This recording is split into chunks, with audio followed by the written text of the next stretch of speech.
hindi niyo masasabi talaga kung anong ininom niyo, we need to proceed. Okay, fine! Wala akong ininom na lason! Bakit mo ba ginagawa to? Para makipagbalikan ako sa'yo? Kasi ninakaw ni Lorena lahat. Celebrate natin na rin yung pagmamahalan natin. Pakasal tayong simbahan. Ibang papeles ang hinihingi ng simbahan, ha? Minsan humihingi sila ng picture para ipaskil tapos makita ng buong community. Yung bag ko na nawawala. Hey! Uy! Bag ko yun ah! Miss! Ikaw na naman? So, mamang kulang nyo na lang po is baptismal and confirmation ng bride po. Na-misplace ko na po yun. Matagal na po yun eh. Coordinate nyo na lang po sa amin kung saang parish po kayo may record and then kahit ako na lang po yung mag-acquire. Hindi mawawala, hindi mababago, na ang alam ko lang ay magmahal sa'yo. Ano ba to? Modus mo ba to? Nanakawin mo yung bag ko tapos isasoli mo para ano? Para magmukha kang hero? Ayos! Miss, alam mo, ang galing mo talaga mahusga eh, no? Miss, hindi porket mahirap ako, magnanakaw ako. Dami kayang mayaman dyan na magnanakaw din. Alam mo, Miss, sorry ha. Yung gamit mo kasi pakalat-kalat eh. Nakita ko lang yun dun sa bangkito ni Aling Mela. May kukuha na nga dapat, inunahan ko lang eh. Hindi para magpasikat. Hindi para tulungan ka. Hindi ako magnanakaw, no? Sorry. Sige na, miss. Yung gamit mo next time, ha? Ingatan mo.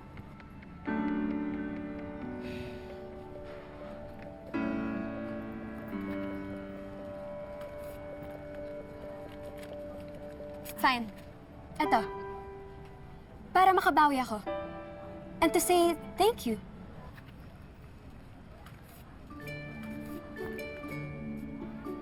Eto, okay na? Ayaw mo ba? Binibigyan na nga kita ng reward, oh. Just take it. It's a reward. Come on, be thankful. Teka lang. Miss, hindi ako tumulong dahil alam kong may kapalit. Ano tingin mo sa akin, bayaran? Sige, kung gusto mo talaga akong tulungan eh, sakto, medyo nagugutom ako eh. Kung gusto mo, libre mo na lang ako. Ano? Love, may gusto ka bang imbitahan? Naisip mo na ba? Mga kamag-anak, old friends, or ang kapitbahay mo sa probinsya? Wala na, Will. Di ba nga nakwento ko sa'yo? Ang pagkakaalam ko yung nanay mo lang ang wala na. Pati ba kapatid mo? Ang totoo, nawala na siya. I'm sorry. Okay lang ba tanungin ko kung ano nangyari sa kanya? Matagal na panahon na yun eh. Mga bata pa kami noon.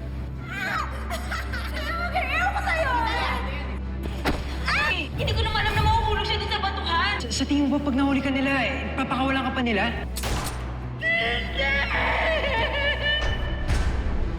May nangyari tapos bigla na lang siyang nawala. Hindi mo ba alam? Buhay ang kapatid mo. Nakaligtas si Tristan.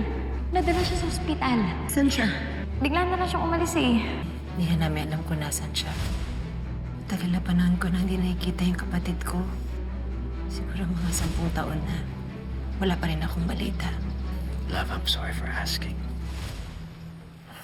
You don't have to take up pain para lang mapuno natin yung simbahan. Okay? No pressure.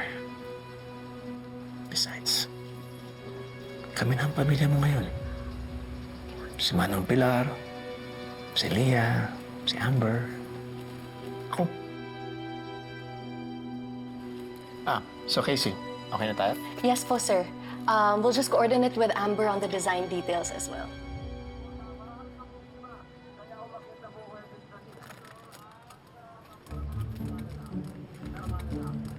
Thanks.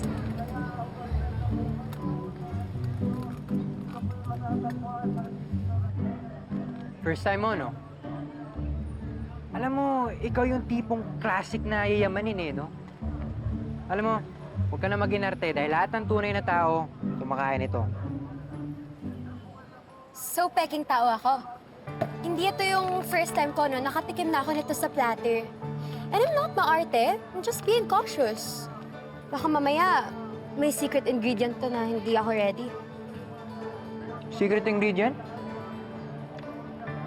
Nuluto lang yan na may kasamang pagmamahal. Ba, kuya? Siyempre naman. Saka kahit na lumang mantika ginamit dyan, tapat naman.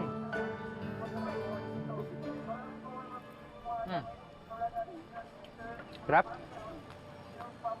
Sarap! Walang ganitong klaseng sauce sa grocery store, ha? Actually, pwede itong pang pre-snack sa reception habang nagpa-photoshoot yung bride and groom.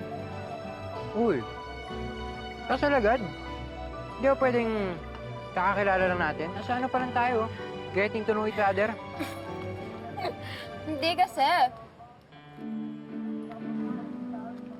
Unofficial wedding designer / pagod na anak.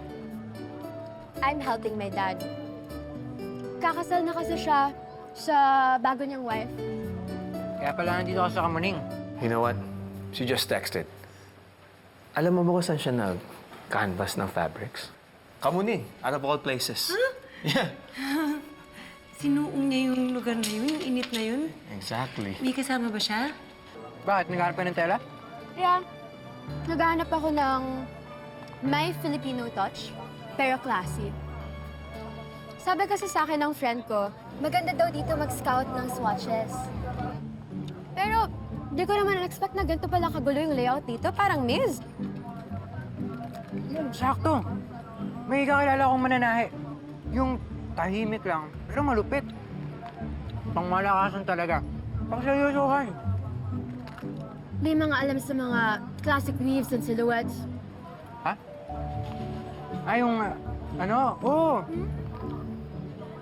Yung alam kung ano yung babagay na tela sa katawan, yung depende sa ilaw ng simbahan, tsaka yung sakto sa budget ng tatay mong kuripot. Ay, excuse me ha. My dad's not kuripot. Mas practical lang. Pero thanks ha. Hindi ko naman na-expect na magkakaroon pala ako ng local tour guide / teleconsultant. You know what? Why don't we pick her up? And then we can go eat out. Right?